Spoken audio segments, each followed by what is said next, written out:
गांव में दो भाई अपने अपने परिवार के साथ रहते थे। एक भाई अमीर था तो दूसरा गरीब। दिवाली आई, सारे गांव में खुशियां मनाई जा रही थी।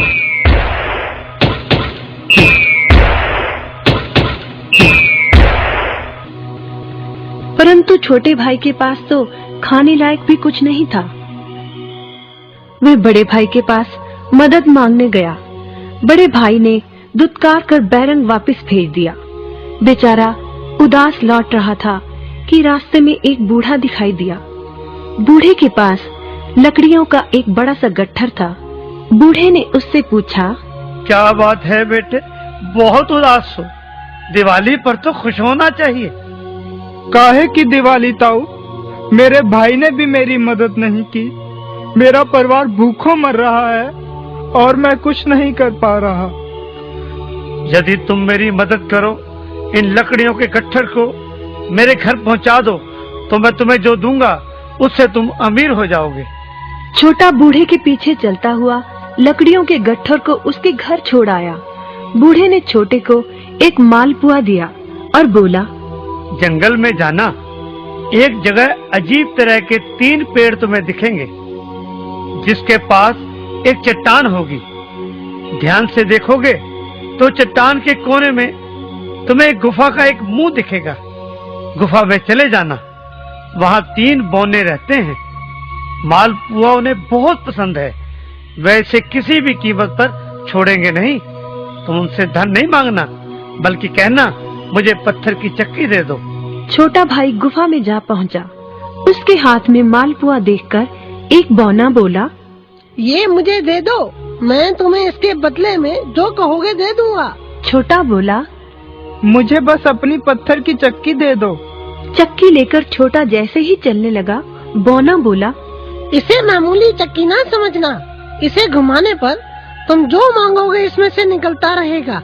इच्छा पूरी होने पर इस पर लाल रंग का कपड़ा डाल देना, सामान बनना बंद हो जाएगा। चक्की लेकर छोटा भाई घर पहुंचा। पत्नी और बच्चे भूखे थे। उसने कहा, यहाँ पर एक कपड़ा बिछाओ। कपड़ा बिछाकर चक्की उसके ऊपर एक किनारे रखकर छोटे ने चक्की चलाई और बोला, चक्की चक्की चावल निकाल।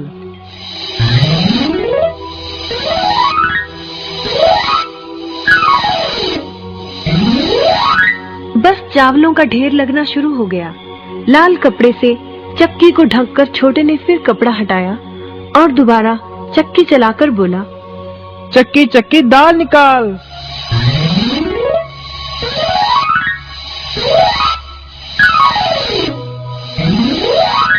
ढेरों दाल निकलती रही। थोड़ी देर बाद छोटे ने चक्की को ढक दिया। दाल चावल बनाकर सबने अपना पेट भरा। रात सबने चैन की नींद ली। बचे हुए ढेरों चावल और दाल को लादकर छोटा अगले दिन बाजार में बेच आया। वापस आकर उसने फिर वही क्रम अपनाया और इस बार ढेरों गेहूं, चावल, भिन्न भिन्न दालें चक्की की मदद से निकाली और बेचकर ढेरों पैसे कमा आया। दिनों में ही वह अपने भाई से भी ज्यादा अमीर हो गया। चक्की की मदद से कभी घी, कभी तेल, कभी नमक, कभी मसाले, कभी बादाम, कपास, जो चाहे उसे प्राप्त होता रहता था। बड़ा भाई उसकी खुशहाली से जलने लगा। उसने सोचा, चंद दिनों पहले तो ये भूखों मर रहा था, अब इसके हाथ क्या लगा जो ये मुझसे भी ज्यादा धनी हो गया है। एक रात चुपचाप वह छोटे के घर में छुप गया। सारा भेद उसके आगे खुल गया।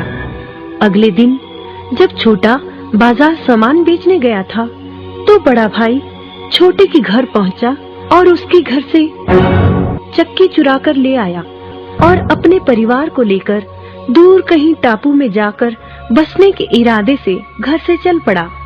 समुद्र किनारे पहुंचकर उसने एक नाव खरीदी। सभी उसमें बैठ गए और नाव में बैठकर टापू की ओर चल दिए। उसकी पत्नी हैरान थी कि एक बेकार सी चक्की लेकर उसका पति सारा घर बाहर छोड़कर हम सबको लेकर कहाँ जा रहा है। बड़े भाई ने पत्नी की जिज्ञासा शांत करने के लिए चक्की को घुमाया और बोला, चक्की चक्की नमक निकाल।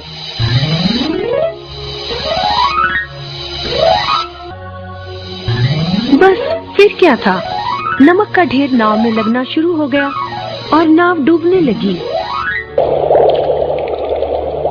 बड़े भाई को चक्की बंद करने का उपाय तो पता नहीं था।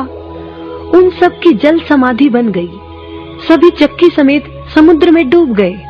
कहते हैं कि चक्की अब भी घूम रही है, तभी तो समुद्र का पानी खारा है।